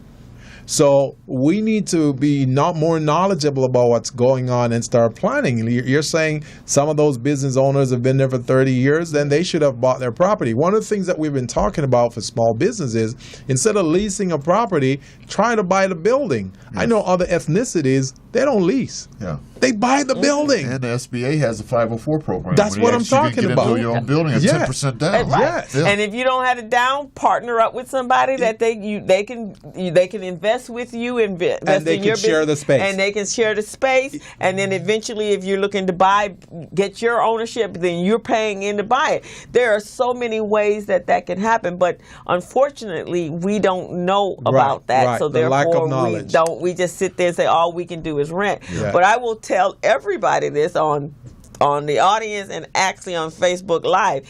If you went into the underground in 2008 and you didn't resurface at 2017 and you haven't bought anything, you haven't paid for anything on credit, you are just what they call flatline. You have an opportunity. You can start all over. It's just like brand new credit. Because everything that you had on there that was bad is gone. Yeah.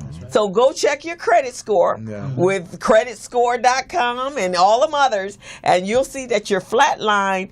And now you go to somebody and say, look, I need to start building my credit. Mm-hmm. Because everything that dropped off, anything that took place in 2008, and it's gone. Mm-hmm. It is gone in between 3 and 4 years. Okay. All retail credit and revolving credit drops off about that time. The only thing that still may need a 10-year period if you got a tax lien. Yeah. And that may take 10 to 15 years to drop off. Right. But if that's been that long since you done gone out there and tried to acquire something, your credit is probably in a much better shape, because it's better to have no credit, no liens, no debts, no marks, and start all over than to have that. So that's what you need to know, that you're not in as bad shape as you think you are. That's right. Right? That's right. And there's always the BK. And the BK falls off between 7 and 10 years. Donald Trump uses it as a business model, man. So I'm saying. You heard it 4 times. He done it 4 times as a business model for him. And there's more times to come too. Wow. Yes. So we need to stop operating in fear.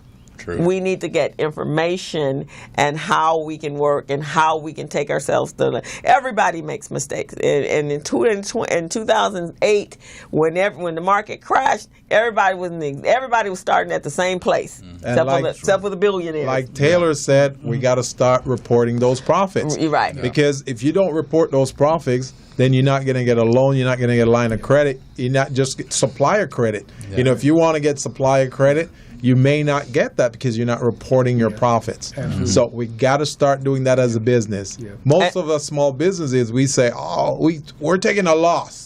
Because we didn't want to pay the taxes. Or we don't want the government to know about what we're doing. Exactly. And somebody, and a lot of that is also because somebody told them along the way. Somebody told them in their financial education was, there's certain things you don't tell anybody. So you don't report your cash. Keep your cash over here and then just report this. And the least amount I have to pay in taxes, but then when it comes to paying, where's your money? I don't see how much you made, $25,000. Yeah, you know how many phone calls I get from people who are asking me, look, I've only been reporting like 12, 16,000. I want to go buy a car. So I went to talk to the finance company. They said I don't make enough money. Exactly. Could you make me up a tax return? or someone wants to buy a house and found out, guess what? They don't qualify. They don't qualify. Crystal, I tell them all the time, especially people in the hair industry, because that's a cash and carry. That's a cash and carry. But see, the thing about that part where can you make me up a tax return, that's still not going to work, because any lenders who own their shirt, they're going to fill out that Form 413 and send it to the IRS to verify their income for the previous years. So making a tax return for you see what I'm saying? Making the tax return for is not going to help. But somebody told them that it would. Somebody told them. So they're operating. I mean, I had somebody told me something.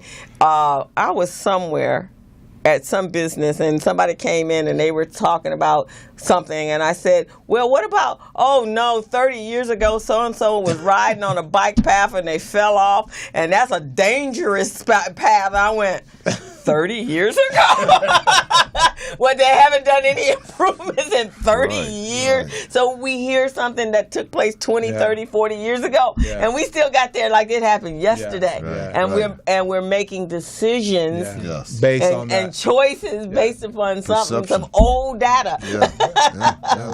We need to get out of that as small businesses. But Ken, I really love what you're doing in the community, and with Crystal and I partnering with you and other small businesses, I can see us elevating the status of these small businesses. Absolutely. Keep up the good work. And you mentioned about the credit. We're going to have a workshop on July 13th with SBA Score. So Good. The Los Angeles Urban League. Good. So, Crystal, I'd like you to maybe be there too. Yeah. So that's going to be on July the 13th. They're going to be coming in and giving everyone a course on business credit. So, I'll already be there. I'm teaching. That's the class. The kids. Oh, camp. nifty. I'm there from the 10th to the 21st. Oh, really? Okay, well, I'll be in the back room. Yeah. Okay, sounds good. So I'll be in the back room. But I think I'd love to be able to see how we can create a business program. Yeah. I do know Mr. Goins had that, because I have a number of friends that were hairstylists, and that was the one thing that they got from Pacific Beauty College, was that he did insist on the business side of it. And I think that you can't teach them to be because that's an entrepreneurial business, right? They're not really going to work for anybody. Right. They're going to rent a booth or what have you. Right. So they're going to be entrepreneurs. So they need to have business plans written up. They need to understand how to forecast and their revenue, how many clients they need, how to balance it with retail.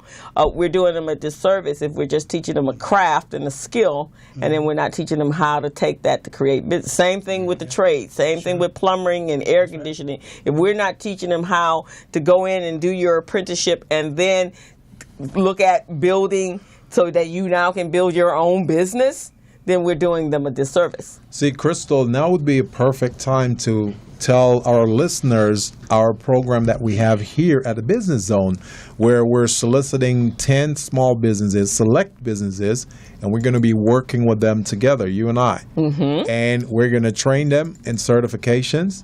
We're going to do in bookkeeping and cash flow management. Yes. We're going to do one in infrastructure, so you learn how to build your infrastructure, where we're going to introduce our patent pending program called Small Biz Pro, so they can use that and manage their documents, where they can access their documents 10 seconds or less from anywhere in the world.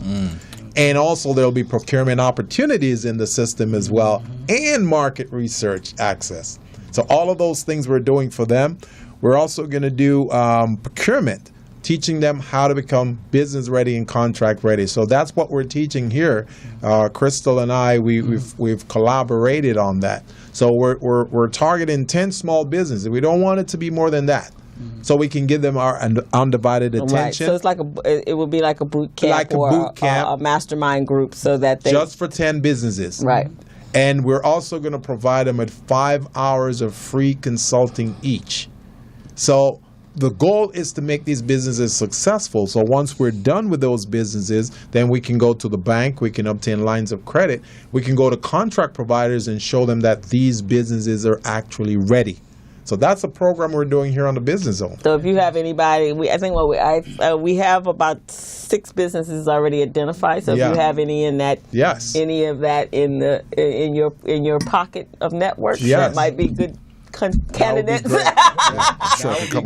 Then we can take them to the next level, and then we just pass that on. But I think we can no longer wait for governmental entities. We can't even wait for our city and county and states. Right. We got to do it ourselves. Yeah. I think just here at this table, 88 years. Yes. You've been in the business and been doing what you've done for 29 years, and I'm 30 years. Yeah. So I think we can take. She's over here 30 years and doing what she does. Yeah. So if we take in our space, we can change what our community looks like. Yeah. But we got to get active. We got to get engaged. We got to take care of ourselves, because we can see a prime example of what happens when you take care of yourself in Washington. Yeah. All the big millionaires. In fact, Trump yesterday said somebody was asking why only billionaires and millionaires are on in his administration. He says, why else? Who else would I have here? I don't want poor people. I don't want poor people. So that kind of tells you, right? Yeah. Makes kind of sense. It makes sense, right? So we need to bring people, because it brings our business up. If I'm helping you grow and that we got young people, because right at this point it's about the young.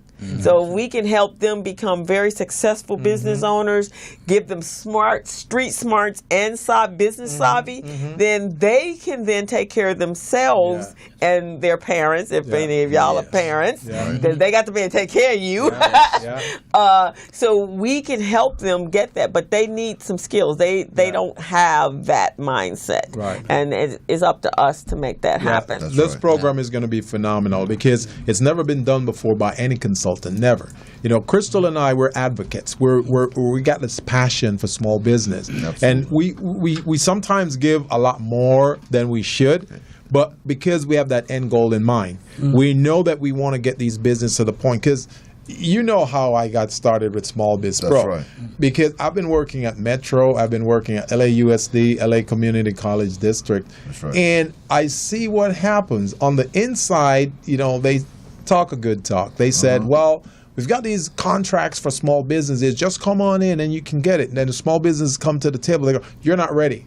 You don't have your bonding. You don't have certification. You don't have insurance. And then they kick them away. So I'm going, we got to come up with a system. And the paperwork is intimidating. The paperwork is very intimidating. Exactly. And they don't see what the end results, because someone has told them, man, you do that, you ain't gonna you just gonna have a certification and not gonna do. But and that can happen if you don't know how to take it from the next step, the next level, how to actually make it work for yourself. So, this has been a fantastic, phenomenal interview. Anything you guys want? We got about 5 minutes left. Anything you guys want to tell our audience? I'd just like to thank you two for having this forum. Thank you. Because it's something that's sorely needed. I'm going to promote this podcast. I'd also like to give a shout out to Felicia Morris, Morris Media Studios. She's a hidden gem right here on Crenshaw Boulevard. She is. And thank my buddies here. Yeah, definitely. And Ken, you want to tell us where you're located, Ken? Yeah. Oh, I'm actually at the Los Angeles Urban League. We moved to 4801 Crenshaw Boulevard. We're Suite 201. Right, exactly. So if there's any businesses within the district and in the corridor who need some assistance, they can reach you there, correct? And Taylor? Yeah, so I'm at 4371 Crenshaw Boulevard, which is right near Vernon. Now, let me just say this. If you look at my bio, the reason why I started Taxis Plus is because I want to expand. Okay. Now, I'm going to start giving classes in September. Okay. I'm looking for unique people because I'm ready to go, Crystal. I'm ready to go. Okay. I just want to get the right young people in there, work with me, and let's just take this to the next level. And so I'm sending the word out right now. Yeah. You'll start seeing the advertisement, because what we said today is true. There's a lot of young, bright, excited people out there that are ready to get in there and do their thing, but they just need the right guidance. Yes. So you do know that I've been training bookkeepers in payroll and QuickBooks and the fundamental bookkeeping for the last 2.5 years, right? Okay. And I have access, and there's another program at the LAX. I'm out in Mount Sac, but there's another program. So if you need those individuals, you just need to tell me. And those that we've trained, we need entry-level places for them to come in to continue to learn. Yeah. Okay. And they didn't just get those skills, they also got soft skills and Excel skills. They actually have learned how to create Excel spreadsheets from scratch. And so this has been they're in a 12-week program, and it's intense. And I teach them what I know. Well, they're learning a lot. Be in touch. So in fact, another CPA friend of mine asked me, he went to the graduation and picked out 2 employees that he can interview. So we have what you need. You just need to let us know what you need. It's beautiful. And Ken? Well, I want to say thank you you, Gilbert and Crystal, and this is a wonderful opportunity. I want to give a shout out to a new business.